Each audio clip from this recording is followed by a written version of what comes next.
Xiao in Weinan, Zhang Bulang's house is full of ghosts and often comes out to confuse people, so the Kang Bulang family moved away, left a servant to watch the door and died. Even a few others died. The Chang family had to abandon the house. A schoolboy in the same village, Tao Sanwang, was charming and played with prostitutes, but he left after every drink. When a friend intentionally threw a prostitute at his door at night, Mr. Tao laughed and stayed, virtually untouched. At one time, Tao Sheng stayed at Zhang Buling's house, and a young woman ran away at night. He refused, and was always in disorder. Zhang Buling values him for it. Tao Sheng's family was poor. His wife died, and some grass houses were too hot to endure the heat in a hot summer day. So he asked Zhang Bulang to borrow it from his family's abandoned house. He disagreed because the house was too vicious. Mr. Tao wrote a ghost-free theory dedicated to Mr. Abe, adding, "What can ghosts do?" Because he insisted, Mr. Kobe agreed. Mr. Tao cleaned the room in the abandoned house, put down the book in the evening and went back to pick up something else. When he came back, the book was gone. Mr. Tao was strange, lying on his back in bed, holding his breath and seeing what had changed. After a meal, I heard footsteps.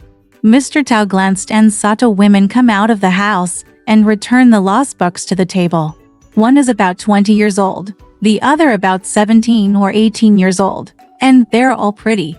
The two women sneak up under the bed, laughing at each other. Mr. Tao was motionless. The older woman tilted one foot and kicked the pottery belly, while the younger one smiled furtively with her mouth covered. Tao felt shaken, as if he had to lose control of himself.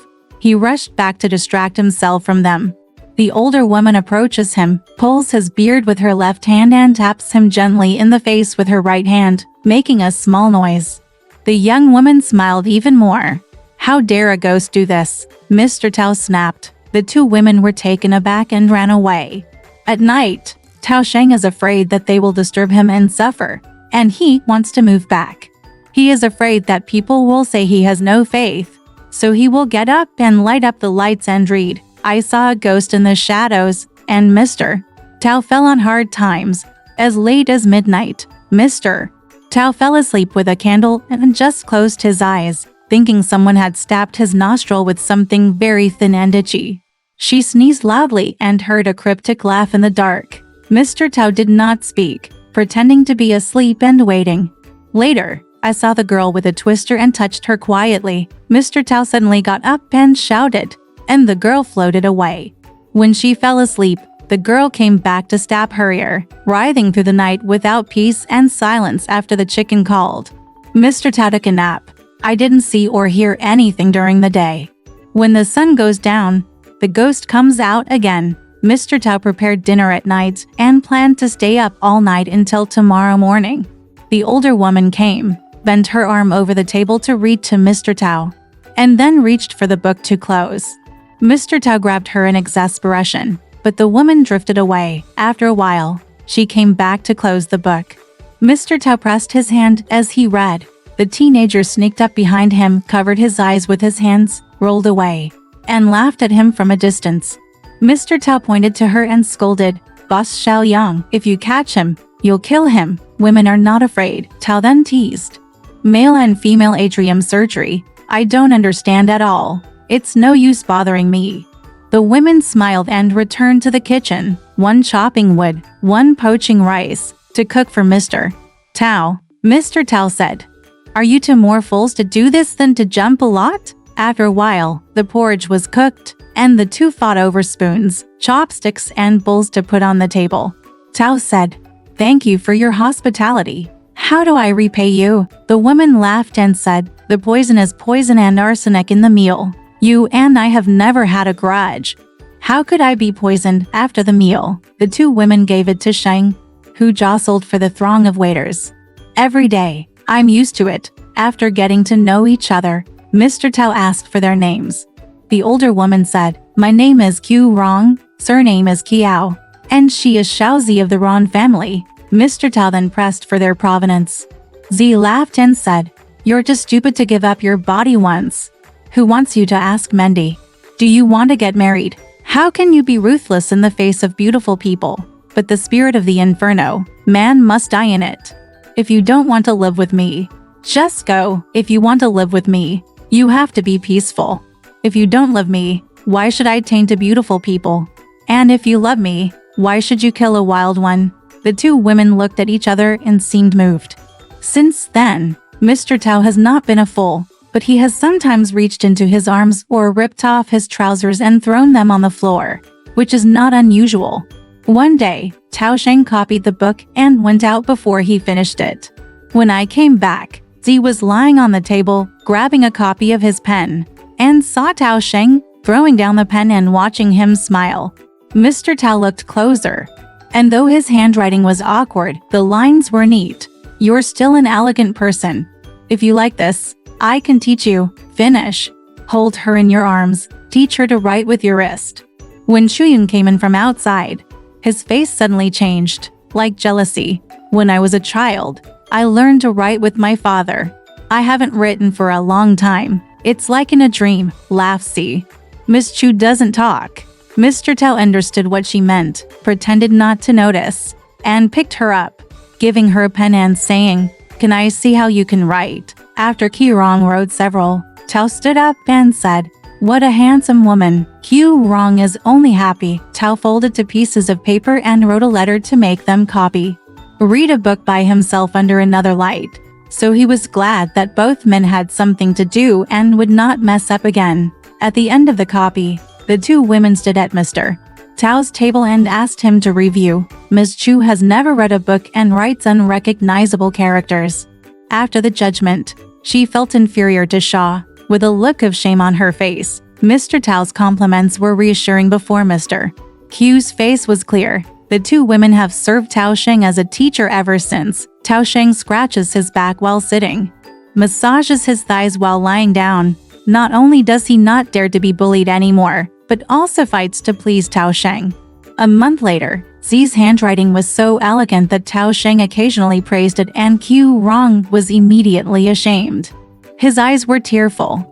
His tears were like lines, and Mr. Tao gave comfort to his counselor before he gave up. After that, Tao Sheng taught Qi Rong to read. Qi Rong was very smart, taught it once, didn't have to ask again, fought with Tao Sheng to read, and often sleepless all night. Zi brought her brother Saburo again. Saburo is about 15 or 16 years old, and Hideyoshi Sarah brought a Jin Rui as a greeting gift to her teacher. Mr. Tao told him and his classmates to listen only to the babble of the house once, and Mr. Tao set up a family here. When Zhang heard about it, he was happy to provide Tao with his salary on time. In a few months, Mr. Akur and Mr. Saburo were able to write poems and often sang and cheered on each other. Xiaozi secretly told Tao Sheng not to teach Qi Rong, and Tao Sheng agreed. Qi Rong secretly told him not to teach Xiaozi, and Tao Sheng also agreed. One day, Mr. Tao had to take a test, and the two women were weeping. Saburo said, "Sir, I'm afraid there will be bad times if you don't get sick." Tao Sheng felt it too shameful to pass the exam, so he went instead. It turned out that Tao Sheng Chang had offended the county's elite by poetry, who wanted to hurt him every day.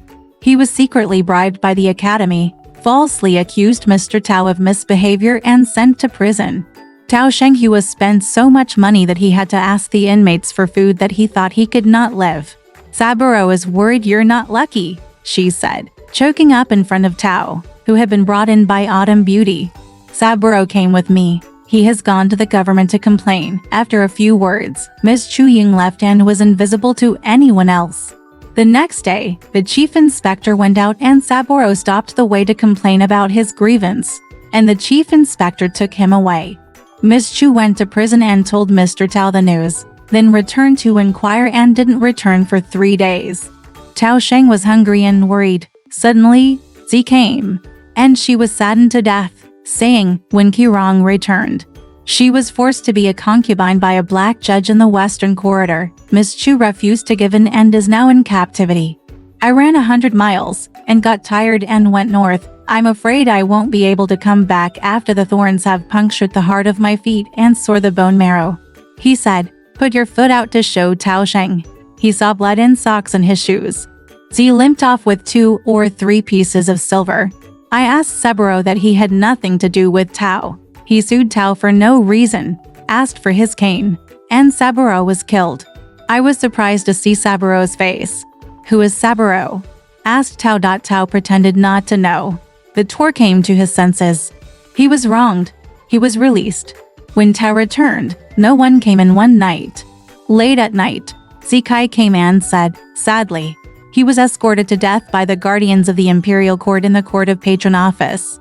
And Yan Wang was sent to the wealthy family because of his goodwill. After Qi Rong was imprisoned for so long, I wrote a complaint and threw it at Cheng Huang House, but I was held down and couldn't deliver it. What should I do? How dare the Black Devil? Tomorrow I'm going to tear down his statue and step on the mud, Tao said angrily. Count the crimes of Sung Huang and give him a slap. He's so violent. He's drunk. The two men sat opposite each other, feeling indignant. Before I knew it, Autumn Beauty suddenly came. Mr. Tao and Mr. Z were so surprised they asked, I've worked so hard for you, Ms. Chu cried. The black judge who was pushing me with a stick every day suddenly let me back tonight and said, I didn't mean anything. I just liked you. If I don't want to, I've never tainted you. Don't blame me, please tell Tao Kiakao. Mr. Tao heard, slightly happier, wanting to sleep with them, saying, I'd like to die for you today. The two women said sadly, I've always been guided by you, and now I know a lot of things. How can I love you and kill you? Perseverance. The three hugged each other warmly, as if they were husband and wife. The two women's envy of each other's troubles has long since dissipated. Once, a Tao Sheng is seen on the road by a Taoist priest who says, You have ghosts? Mr. Tao was astonished and told the Taoist priest in detail. These two ghosts are good enough to live up to them, Dao Shi said. He drew two symbols and gave them to Tao, saying, Go back to the two ghosts and see their luck. If you hear a crying daughter outside the door, swallow the symbols and come out of the house immediately, and the first one can be resurrected. Mr. Tao thanked Mr. Fu for the two women. Over a month later, I heard a crying daughter outside the door, and the two women raced out. In his haste, Sha forgot to swallow. There was a funeral car passing by, and Autumn ran straight past, and went into the coffin and disappeared. She couldn't get in and came back crying. Tao Sheng went out to see the funeral home of his daughter, a wealthy family. Everyone saw a woman enter the coffin and disappear, is in a state of panic. Listen to the voice inside the coffin. Rest her shoulders and open the coffin to see that the woman has woken up. So the coffins were temporarily placed outside Mr. Tao's study and surrounded. When Hao asked her daughter, the woman replied, I'm not your daughter. I'll tell you the truth. Hao is not convinced. He wants to take her home. The woman refused to listen, ran straight into Mr. Tao's study and lay awake in bed. Hao then recognized Tao Sheng as his son-in-law and laughed. Tao Sheng got close to the woman and was happy. It's a different look, but it's as glamorous as it is in autumn. Mr. Tao was overjoyed, and the two men recounted happily. When I heard the cries of the sobbing ghost, it turned out that Z was crying in the dark. Tao felt so sorry for her that he went over with the light and comforted her. Z cried so much that her clothes were filled with tears that she was so sad that she didn't leave until dawn. After dawn, Hao sent her mother-in-law and her mother-in-law to give her dowry, and Tao and her son-in-law actually became son-in-law. At night, Mr. Tao and Ms. Chao entered the cave, and Mr. Z began to cry again. After a 6 or 7 night period, both Tao and Sheng feel miserable and cannot sleep together. Mr. Tao was worried and could not figure out a way. That Taoist priest, he's a fairy, Ms. Chu said. If you beg him again, maybe he'll sympathize. Mr. Tao thought it was a good idea to visit where the monk lived. I'm gonna go down on my knees and beg.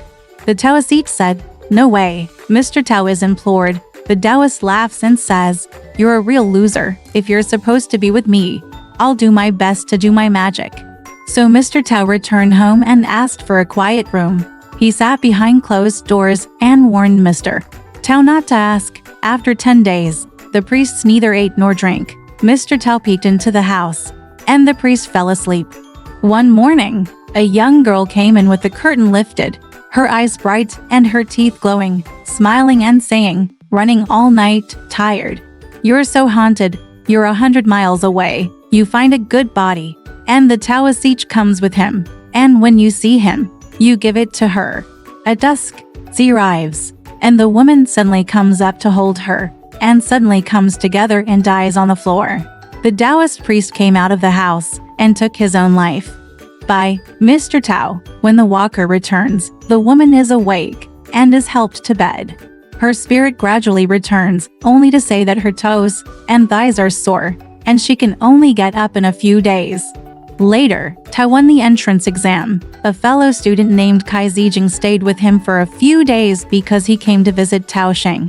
Xiaozi came back from the neighbor's house, and Kai Zijing saw her and rushed over to follow her closely. She hid from the side and was furious that he was too thin.